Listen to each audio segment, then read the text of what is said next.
Dia wanita mapan, dokter terkenal, dihormati, tapi hatinya kosong. Dia pria muda, pengusaha sukses, berani menantang apapun, kecuali perasaannya sendiri. Mereka bertemu dalam urusan kerja, tapi tanpa sadar, masa lalu, ego, dan rahasia pribadi mulai ikut campur. Dan dari situlah semuanya jadi rumit. Halo sahabatku semua, kali ini kita akan masuk ke kisah yang bisa mengguncang perasaan kalian, penuh ketegangan, drama, dan makna hidup yang dalam. Pastikan kalian sudah tekan tombol subscribe dan like, supaya nggak ketinggalan kisah-kisah berikutnya. Inilah kisah antara dokter cantik yang selalu ingin bermain dengan pengusaha muda saat ruangan rumah sakit sepi. Beginilah ceritanya. Hari itu Rania sedang berjaga di ruang IGD. Seperti biasanya, suasana rumah sakit ramai, suara monitor berdenting, pasien silih berganti datang. Tapi satu kejadian bikin dia berhenti sejenak. Seorang pria muda, memakai kemeja putih setengah basah karena keringat, masuk terburu-buru sambil menggandeng seorang pria tua yang tampak kesakitan. "Tolong, ini sopir saya. Kecelakaan," katanya sambil menatap mata Rania. Tatapan yang dalam, tajam, tapi juga seperti menyimpan sesuatu. Rania langsung ambil tindakan. Dia profesional, terlatih. Tapi anehnya, dia merasa canggung. Bukan karena pasien, tapi karena pria muda itu berdiri di dekatnya, memperhatikan setiap gerakannya. Usianya mungkin sekitar pertengahan 30-an. Wajahnya bersih, rapi, dengan jam tangan mewah yang mencolok di pergelangan tangannya. Tapi yang paling sulit dilupakan adalah caranya memandang. Seolah dia bukan di rumah sakit. Seolah dia sedang memperhatikan seseorang yang sudah lama dia kenal. Setelah pasien ditangani, Rania menemui pria itu untuk memberi penjelasan. Saat itu baru dia tahu namanya. Adrian, CEO sebuah perusahaan teknologi. Sikapnya sopan, tapi terlalu santai untuk ukuran orang yang baru mengalami kejadian darurat. "Terima kasih, Dok. Saya senang sopir saya ditangani sama dokter setenang Anda," ucapnya sambil tersenyum kecil. Senyum itu bikin Rania salah tingkah, tapi dia menepis perasaannya. Dia dokter. Ini bukan tempat untuk membiarkan emosi ikut campur. Tapi yang dia tidak tahu, pertemuan itu bukan pertemuan terakhir mereka. Dan dia juga belum tahu, laki-laki itu akan mengubah hidupnya, pelan-pelan, tanpa bisa dia hindari. 2 hari setelah kejadian di IGD, Rania sedang duduk di ruangannya mengecek laporan medis. Belum sempat menyeruput kopi yang mulai dingin, pintu diketuk. Perawat masuk, lalu berkata, "Dok, ada yang nyari." Katanya namanya Pak Adrian. Rania refleks mengernyit. "Adrian? Yang mana?" "Yang sopirnya kemarin, Dok." "Dek." Jantung Rania langsung berdetak lebih cepat. Tak lama, Adrian masuk dengan tenang, membawa 2 bungkus makanan. "Saya bawa bubur ayam kesukaan orang rumah sakit," katanya ringan. Rania sempat terdiam, lalu menjawab, "Ini rumah sakit, bukan warung makan, Pak." Tapi Adrian hanya tertawa kecil, seolah tahu dia tidak akan diusir. Alasannya datang katanya cuma mau mengantar makanan dan mengecek keadaan sopirnya yang masih rawat inap. Tapi itu terdengar terlalu dibuat-buat. Rania bisa merasakannya. Pria ini punya alasan lain. Beberapa hari setelah itu, Adrian makin sering datang. Kadang hanya sekadar menyapa, kadang menunggu di lobi. Bicaranya sopan, gayanya santai, tapi selalu tahu caranya menyentuh perhatian. Rania mulai resah. Ia sudah lama hidup tenang, tanpa laki-laki yang terlalu dekat. Tapi sekarang, pikirannya mulai tak karuan. Sosok Adrian perlahan muncul di sela-sela pikirannya. Bahkan saat ia sedang mengoperasi pasien, bayangan wajah Adrian muncul sesekali. Tapi satu hal yang paling mengganggu Rania, kenapa seorang pria muda, sukses, dan populer seperti Adrian, mendekati dirinya yang jelas-jelas lebih tua? Apa ini hanya permainan iseng? Atau ada niat tersembunyi yang belum dia lihat? Rania mulai khawatir. Karena kalau benar ini hanya permainan, dia tahu, hatinya bisa jadi korban pertama. Rania bukan tipe wanita yang mudah percaya. Di balik wajah tenangnya sebagai dokter, Dia menyimpan insting tajam yang dibangun dari pengalaman dan luka masa lalu. Setelah beberapa kali Adrian datang ke rumah sakit, menunjukkan perhatian yang tidak biasa, Rania mulai merasa gelisah. Bukan karena takut, tapi karena penasaran. Siapa sebenarnya laki-laki ini? Malam itu, sepulang jaga malam, Rania tak langsung tidur. Ia membuka laptopnya, mengetik nama Adrian Gunawan di kolom pencarian. Dan dalam hitungan detik, layar menampilkan segudang informasi. CEO muda dari perusahaan teknologi bernama Fiontech, usianya 34 tahun, sering tampil di media, masuk daftar pengusaha muda berpengaruh di Asia. Foto-fotonya tersebar di panggung seminar, konferensi luar negeri, hingga pesta-pesta eksklusif. Tapi di antara semua itu, ada satu artikel yang membuat Rania diam. Judulnya, Pengusaha Muda Terkait Skandal Asmara dengan Istri Orang. Di dalamnya tertulis bahwa 2 tahun lalu, nama Adrian sempat dikaitkan dengan hubungan gelap bersama istri salah satu investor besar. Tidak pernah terbukti, tapi cukup untuk merusak reputasi siapapun. Rania menutup laptopnya pelan. Dadanya sesak. Dia mulai bertanya, apakah semua ini hanya permainan yang sudah biasa Adrian lakukan? Apakah dia sedang jadi target baru? Keesokan harinya, saat Adrian datang lagi ke rumah sakit sambil membawa minuman dingin dan senyuman hangat, Rania tak bisa tersenyum balik seperti biasanya. Tatapan matanya berbeda, lebih hati-hati, lebih dingin. Tapi anehnya, meski dia mencoba menjaga jarak, hatinya justru makin tertarik. Dan disitulah Rania sadar, semakin dia menjauh, semakin dalam dia terseret ke dalam teka-teki bernama Adrian. Sore itu, Rania baru saja selesai dari ruang operasi saat ponselnya bergetar. Sebuah pesan masuk dari nomor yang sudah ia hafal betul. Adrian. Isi pesannya singkat. Dok, saya ada acara peluncuran proyek baru lusa. Mau datang nggak? Undangan resmi menyusul. Saya butuh dokter hebat yang jadi tamu kehormatan. Rania membacanya sambil mengerutkan dahi. Tamu kehormatan? Untuk apa? Ia bukan pejabat, bukan tokoh publik. Tapi undangan itu datang lengkap keesokan harinya. Dikirim langsung ke ruangannya, dalam amplop elegan. Awalnya ia ingin menolak, tapi sesuatu membuatnya ragu.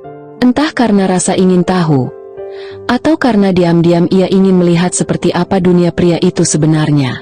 Acara digelar di ballroom hotel bintang 5, mewah, penuh orang-orang penting, dari menteri sampai selebriti. Rania hadir dengan blazer biru tua dan sepatu hak pendek. Ia datang sebagai tamu, tapi sorotan mata seolah tertuju padanya. Terutama saat Adrian naik ke panggung dan memulai pidatonya. Dalam proyek ini, kami nggak cuma mengutamakan teknologi, tapi juga nilai kemanusiaan. Dan hari ini saya ingin memperkenalkan seseorang yang sangat saya hormati. Beliau adalah dokter yang bukan hanya cerdas, tapi juga punya hati luar biasa. Tiba-tiba, lampu sorot mengarah ke Rania. Ruangan hening. Semua mata tertuju padanya. Rania tertegun. Ia tak pernah diperlakukan seperti itu sebelumnya. Bukan di rumah sakit, bukan di lingkungan medis, bukan oleh siapapun. Dan yang lebih mengejutkan, Adrian menatapnya dari atas panggung, bukan sebagai CEO yang bicara soal bisnis, tapi sebagai pria yang sedang memamerkan wanita yang diam-diam berarti lebih dari apapun untuknya. Malam itu, untuk pertama kalinya, Rania merasakan campuran aneh antara bahagia dan takut. Karena saat satu sisi hatinya mulai luluh, sisi lain berbisik, jangan percaya terlalu cepat. Setelah acara peluncuran itu, Rania mulai merasa hubungannya dengan Adrian melaju terlalu cepat. Ia mencoba menjaga jarak, tetap fokus pada pekerjaannya. Tapi suasana hatinya sudah tak lagi sama. Tatapan Adrian di atas panggung terus terbayang. Bukan tatapan sekadar kagum, tapi seperti menyimpan rasa yang dalam. Tapi semua itu berubah tiba-tiba. Pagi itu, saat Rania baru selesai rapat divisi, nama baru diumumkan sebagai direktur utama rumah sakit tempat ia bekerja. Dan ketika pintu ruangan terbuka, Rania membeku. Lelaki itu masuk dengan senyum ramah, tubuh tegap, dan wajah yang sangat familiar. Selamat pagi semuanya. Saya Dimas, katanya. Dimas, mantan tunangan Rania yang pernah menghilang 7 tahun lalu tanpa penjelasan apapun. Suasana di ruang rapat jadi hening. Mata Dimas sempat bertemu dengan mata Rania. Sekilas, tapi cukup untuk menyadarkan mereka berdua. Luka lama itu belum benar-benar sembuh. Sejak hari itu, Rania jadi gelisah. Dimas mulai sering muncul di ruangannya, mencari-cari alasan untuk ngobrol, menanyakan kabar, bahkan menawarkan makan siang seperti dulu. Dan yang membuat semuanya makin rumit, Adrian tiba-tiba jadi lebih jarang datang. Apakah dia tahu? Atau sengaja menjauh?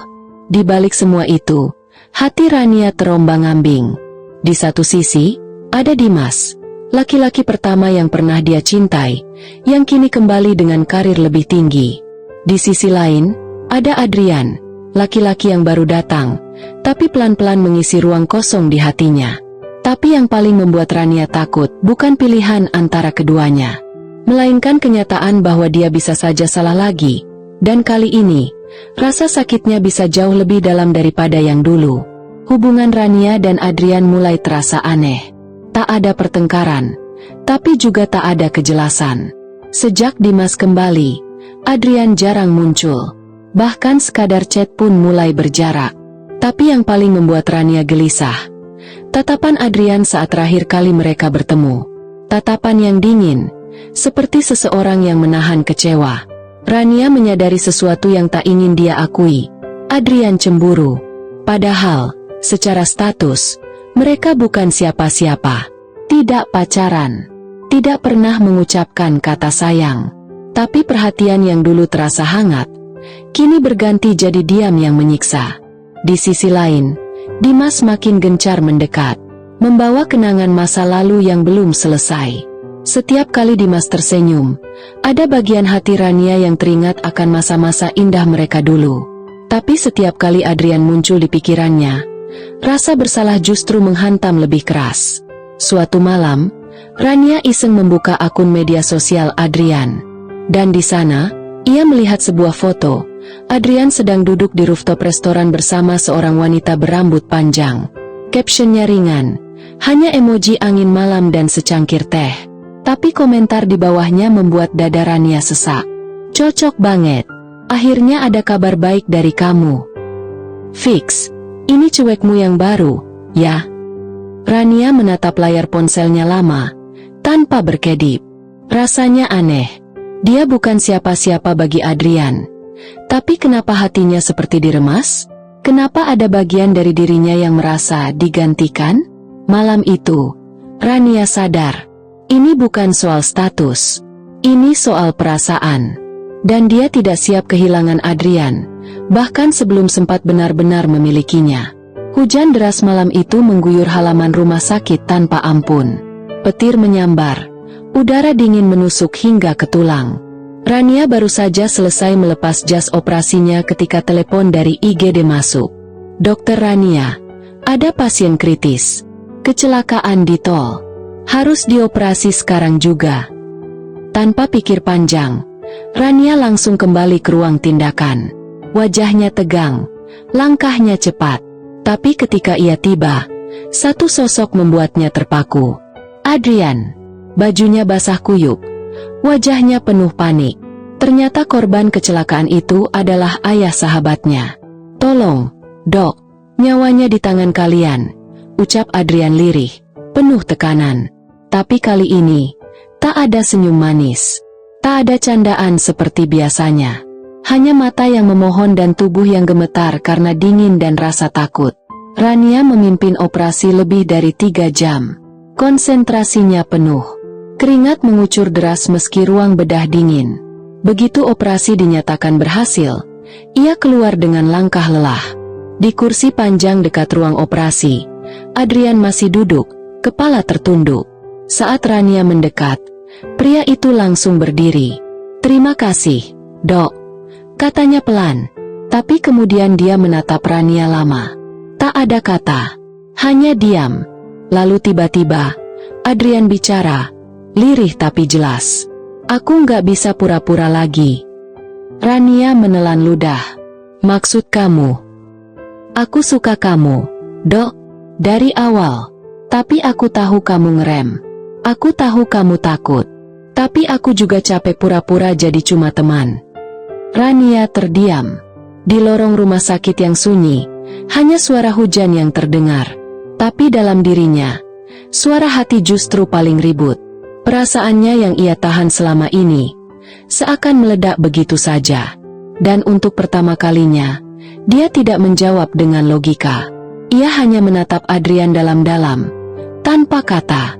Setelah malam itu, Rania merasa pikirannya kacau. Kalimat Adrian terus terngiang di telinganya. Aku suka kamu. Aku capek pura-pura. Itu bukan kalimat main-main. Itu pengakuan. Tapi justru karena itulah, Rania makin takut.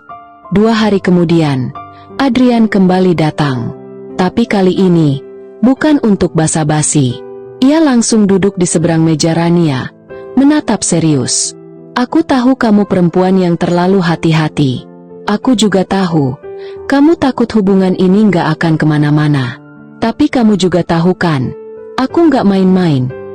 Rania menarik napas pelan, lalu menjawab tenang. Adrian, aku 40 tahun, kamu 34. Usia kita beda, pola pikir kita beda, dunia kita beda. Aku punya masa lalu, kamu masih penuh masa depan. Aku nggak mau jadi perempuan yang menghambat langkah kamu. Adrian tertawa kecil, tapi nadanya getir. Kamu pikir aku datang ke hidup kamu karena nggak tahu itu semua? Ia bersandar, lalu melanjutkan. Aku suka kamu bukan karena kamu sempurna, tapi karena kamu apa adanya. Kuat, tegas, tapi aku tahu kamu juga capek terus jadi kuat. Rania tercekat. Ada kalimat itu, yang entah kenapa menyentuh bagian terdalam dirinya. Tapi ia tetap menggeleng. Aku takut, Adrian. Kalau nanti kamu nyesel, kalau kamu butuh perempuan yang bisa ngasih kamu anak, keluarga, masa depan panjang. Belum sempat dia menyelesaikan kalimat, Adrian memotong. Aku butuh seseorang yang bisa aku ajak jalan bareng hari ini. Bukan janji 10 tahun lagi. Ruangan jadi hening. Rania menatapnya lama. Dia belum bisa bilang, ya, tapi dia juga tak mampu bilang, tidak. Yang jelas, untuk pertama kalinya, dia merasa hatinya mulai goyah bukan karena rayuan, tapi karena ketulusan yang tidak bisa disangkal. Dan sejak hari itu, jarak di antara mereka mulai mengecil. Perlahan, tapi pasti. Beberapa minggu setelah pengakuan Adrian, hubungan mereka berjalan seperti 2 orang yang berjalan di atas tali rapuh. Tak ada komitmen, tapi juga tak ada kejelasan. Mereka saling mencari, tapi juga saling menjaga jarak. Rania masih menahan dirinya. Ia terlalu takut untuk membiarkan perasaan tumbuh.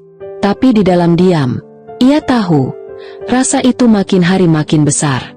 Setiap kali Adrian datang, ia merasa hidupnya lebih ringan. Tapi setiap kali Adrian pergi, ia kembali jadi dirinya yang kosong. Hingga suatu malam, setelah jadwal operasi yang panjang, Rania keluar dari rumah sakit dengan langkah lunglai. Jam hampir menunjukkan pukul 11 malam. Hujan gerimis turun tipis. Saat ia melangkah ke parkiran, suara klakson pendek membuatnya berhenti. Mobil hitam itu sudah familiar. Jendela turun pelan. Adrian, belum makan, kan? Tanyanya tanpa basa-basi. Rania hanya mengangguk pelan. Lelah, lapar, dan jujur, rindu. Mereka akhirnya duduk berdua di dalam mobil. Makan nasi goreng bungkus dari gerobak pinggir jalan. Makan tanpa meja, tanpa etika. Hanya diam, ditemani suara rintik hujan dan aroma makanan yang sederhana. Rania mengunyah pelan. Adrian sesekali meliriknya. Tapi malam itu tidak ada kata-kata penting. Tidak ada pembicaraan berat. Sampai tiba-tiba, Rania berhenti makan, menatap lurus ke depan dan berkata lirih. Kamu belum menyerah, ya? Adrian hanya tersenyum kecil, lalu menjawab pelan. Kamu juga belum benar-benar nolak, kan? Tanpa sadar, air mata Rania menetes. Ia tidak tahu kenapa, tapi tubuhnya gemetar. Bukan karena dingin, tapi karena akhirnya ia sadar. Selama ini ia hanya pura-pura kuat. Dan di saat dia paling lelah, hanya Adrian yang datang tanpa diminta. Malam itu, mereka tidak saling menyentuh. Tidak ada pelukan berlebihan. Tapi sebelum turun dari mobil, Rania menoleh dan berkata, "Jangan pergi, ya." Dan sejak malam itu, mereka bukan lagi dua orang asing.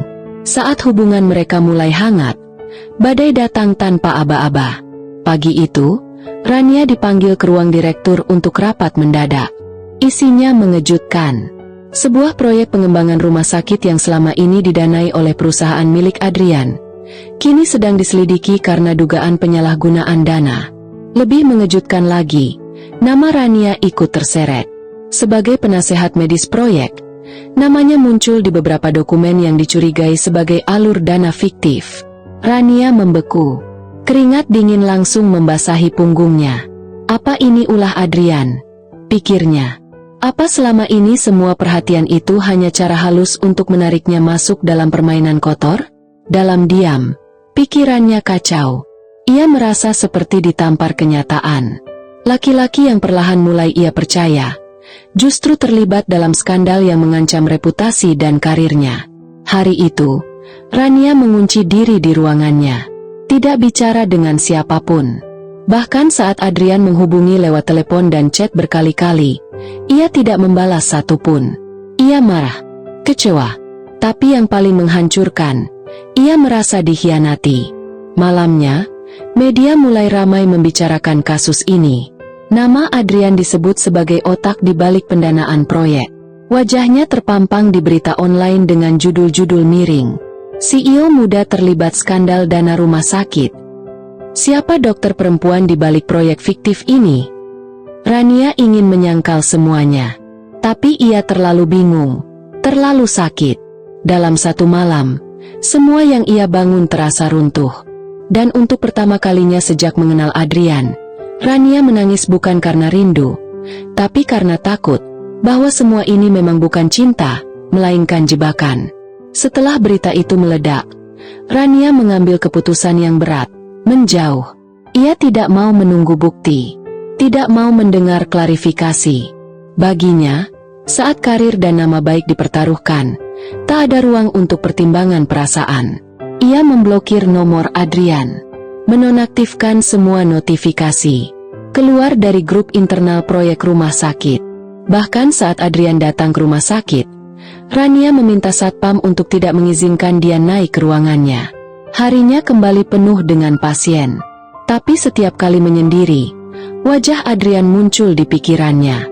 Bukan wajah Adrian yang tenang dan percaya diri seperti biasa, tapi wajah terakhir yang ia lihat, penuh cemas, kecewa, dan terluka. Suatu sore, setelah menangani pasien di ICU, Rania keluar dari lift dan terdiam. Adrian berdiri di depan ruangannya. Bajunya kusut, wajahnya lelah, tapi ia tetap berdiri tegak. "Cuma 5 menit aja," katanya pelan. Rania menahan diri, ingin pergi, tapi kakinya tidak bergerak. Akhirnya, ia bicara, dingin, tegas, "Kalau kamu memang bersih, buktikan. Tapi jangan bawa-bawa aku lagi dalam urusan kamu." Adrian menatapnya lama, lalu hanya mengangguk. "Aku nggak akan maksa. Tapi kamu salah kalau kira aku datang ke hidup kamu cuma buat proyek ini." Rania memalingkan wajah, lalu masuk ruangannya tanpa menoleh. Dan saat pintu tertutup, air matanya jatuh. Ia tak tahu apakah kecewanya lebih besar karena dugaan pengkhianatan itu, atau karena kehilangan seseorang yang mulai ia cintai, tanpa sempat tahu kebenaran. Hari itu, Rania sadar, mencintai seseorang yang belum sepenuhnya kita kenal, bisa jadi luka yang paling sulit disembuhkan.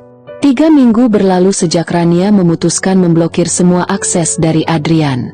Selama itu, ia kembali menjalani rutinitas dokter yang penuh jadwal dan tekanan. Tapi di balik ketenangannya, batinnya berantakan. Ia mencoba fokus, tapi tiap kali mendengar nama Adrian disebut, dadanya terasa nyeri. Rasa bersalah dan rindu bertabrakan tanpa bisa ia kendalikan.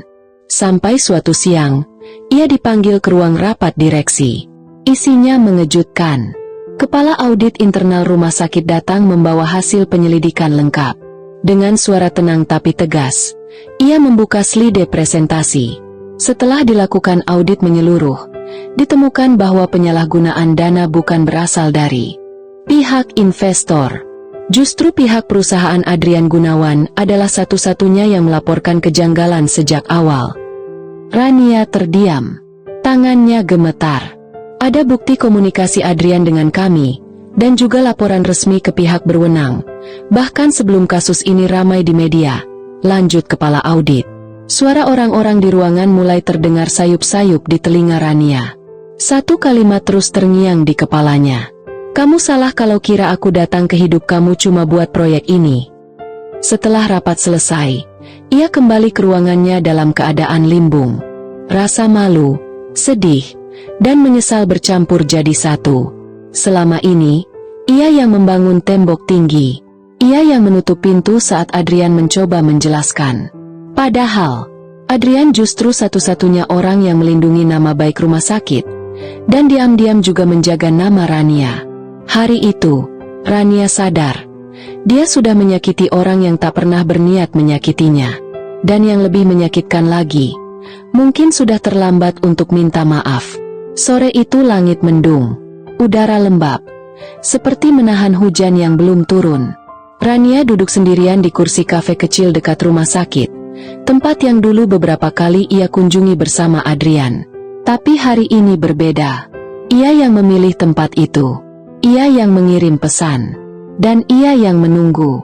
Tak lama kemudian, Adrian datang. Tidak tergesa-gesa, tidak juga menunjukkan wajah bahagia. Hanya wajah tenang, tapi jelas terlihat luka di matanya.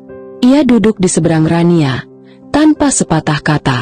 Rania mencoba bicara, tapi suara di tenggorokannya seperti tertahan. Baru setelah beberapa detik, ia bisa berkata pelan, "Aku salah. Aku nggak dengar kamu. Aku lebih percaya berita daripada kamu." Adrian mengangguk pelan. "Kamu punya hak buat marah. Aku ngerti." Rania menggigit bibir bawahnya. Ia tidak menyangka Adrian masih bisa bersikap setenang itu. Padahal, jika posisi dibalik, dia belum tentu bisa. "Aku terlalu takut kamu nyakitin aku. Sampai-sampai aku yang nyakitin kamu duluan," kata Rania lagi. Adrian hanya menatapnya, lalu berkata, lirih tapi dalam, "Aku capek, Rania. Nunggu kamu ngomong jujur. Nunggu kamu milih. Aku sabar. Tapi aku juga manusia." Rania menunduk, tapi kali ini, ia tidak mau diam terlalu lama. Ia mendongak, menatap pria di depannya dan akhirnya berkata, "Aku cinta kamu, Adrian." Adrian terdiam, hanya menatap, lama, seolah ingin memastikan Rania tidak sedang ragu. Dan saat ia akhirnya menarik napas dalam, senyum kecil muncul di wajahnya. "Akhirnya," katanya pelan, "aku nunggu kalimat itu dari kamu lebih lama dari yang kamu kira." Mereka duduk diam, tidak ada pelukan, tidak ada genggaman tangan. Tapi di antara dua cangkir kopi yang mulai dingin, satu hal terasa hangat. Akhirnya, mereka saling bicara dari hati yang jujur. Setelah pertemuan di kafe itu, hubungan Rania dan Adrian seperti lembaran baru. Tapi bukan berarti semuanya langsung berjalan mulus. Justru setelah saling jujur, tantangan berikutnya mulai muncul. Tantangan yang datang dari luar. Nama Rania kembali dibicarakan di internal rumah sakit. Kali ini bukan soal proyek, tapi soal hubungannya dengan Adrian. Beberapa kolega mulai berbisik. Ada yang menyindir halus saat rapat. Ada juga yang terang-terangan menganggap Rania tidak profesional karena menjalin hubungan dengan salah satu investor. Rania diam, tapi Adrian tidak. Ia mendatangi manajemen rumah sakit, membawa berkas tebal. Di dalamnya berisi bukti bahwa ia dan perusahaannya telah melepas seluruh kepemilikan saham di proyek rumah sakit sejak 1 minggu lalu. "Saya tidak lagi punya kepentingan apa-apa di sini," kata Adrian tegas. "Saya ingin menjaga agar Rania tetap dihargai sebagai dokter. Karena dia layak dapat itu. Bukan cuma karena dia wanita yang saya cintai, tapi karena dia berdiri di tempat ini lebih dulu dari saya." Kabar itu menyebar cepat. Tapi bukan tanpa konsekuensi. Keputusan Adrian melepaskan saham membuat beberapa proyek yang sedang dibangun ikut tertunda. Dan tentu saja, ia juga kehilangan keuntungan besar yang seharusnya bisa ia nikmati. Saat Rania tahu soal itu, ia terdiam lama di ruang kerjanya. Lalu ia menelepon Adrian. "Kamu gila ya?" katanya sambil menahan emosi. "Tapi sekarang kamu bisa kerja tanpa diganggu kan?" jawab Adrian santai. Rania menangis diam-diam. Baru kali ini ada pria yang bukan cuma mau bertahan untuknya, tapi juga rela mundur dari apapun demi melindungi harga dirinya. Tapi dalam hatinya, Rania bertanya, apa aku pantas punya laki-laki sebaik ini, setelah semua yang aku lakukan padanya? Setahun berlalu, banyak hal berubah, tapi satu hal tetap. Rania dan Adrian tidak pernah berhenti memperjuangkan satu sama lain. Rania dipromosikan menjadi kepala divisi bedah di rumah sakit. Ia bekerja lebih keras dari sebelumnya, tapi kali ini ia tak lagi sendirian. Di balik setiap keputusan besar yang ia ambil, selalu ada Adrian yang diam-diam mendukung di belakang layar, tanpa perlu ikut campur. Suatu malam, setelah menangani operasi darurat selama 8 jam non-stop, Rania pulang dengan tubuh hampir rubuh. Tapi saat membuka pintu apartemennya, ia menemukan sesuatu yang membuatnya terpaku. Di meja makan ada 2 piring, 2 gelas, dan 1 kotak kecil berwarna biru tua. Adrian berdiri di belakang meja, mengenakan kemeja putih yang masih berantakan, wajah lelah, tapi matanya hangat. "Kamu masih mau hidup bareng aku walaupun aku jarang pulang, sering marah gak jelas, dan kadang lebih mikirin pasien daripada kamu?" tanya Rania dengan suara serak. Adrian tersenyum kecil. "Dari awal, aku justru jatuh cinta sama sisi itu dari kamu." Perlahan, ia membuka kotak kecil itu. Sebuah cincin sederhana, tanpa ukiran mewah. Tapi maknanya, lebih dari cukup untuk membungkam segala luka, ego, dan ragu yang pernah mereka lewati. Rania tidak langsung menjawab. Ia hanya menatap cincin itu, lalu menatap wajah Adrian. Dan akhirnya, untuk pertama kalinya sejak mereka bertemu, ia memeluknya tanpa keraguan sedikit pun. "Aku nggak mau nikah sama siapa-siapa selain kamu," bisiknya pelan. Tangis mereka pecah malam itu. Bukan karena sedih, tapi karena akhirnya semua rasa sakit yang dulu seperti menghalangi, kini berubah jadi alasan untuk saling menggenggam lebih erat. Cinta mereka bukan cinta yang indah sejak awal, tapi cinta yang jadi kuat justru karena berkali-kali diuji, dan tetap berdiri. Dan di akhir cerita ini, mereka tak hanya saling memilih, tapi juga saling menebus. Kisah ini mengajarkan bahwa cinta yang dewasa bukan tentang kata-kata manis atau janji besar, tapi tentang keberanian untuk jujur, bertahan saat keadaan rumit, dan rela berkorban demi menjaga satu sama lain tetap utuh. Ketika 2 orang saling menghargai, meski latar dan usia berbeda, hubungan itu bisa tumbuh jadi lebih kuat dari yang dibayangkan. Terima kasih sahabat setiaku yang sudah menonton. Jangan lupa subscribe dan like-nya ya. Wassalamualaikum warahmatullahi wabarakatuh.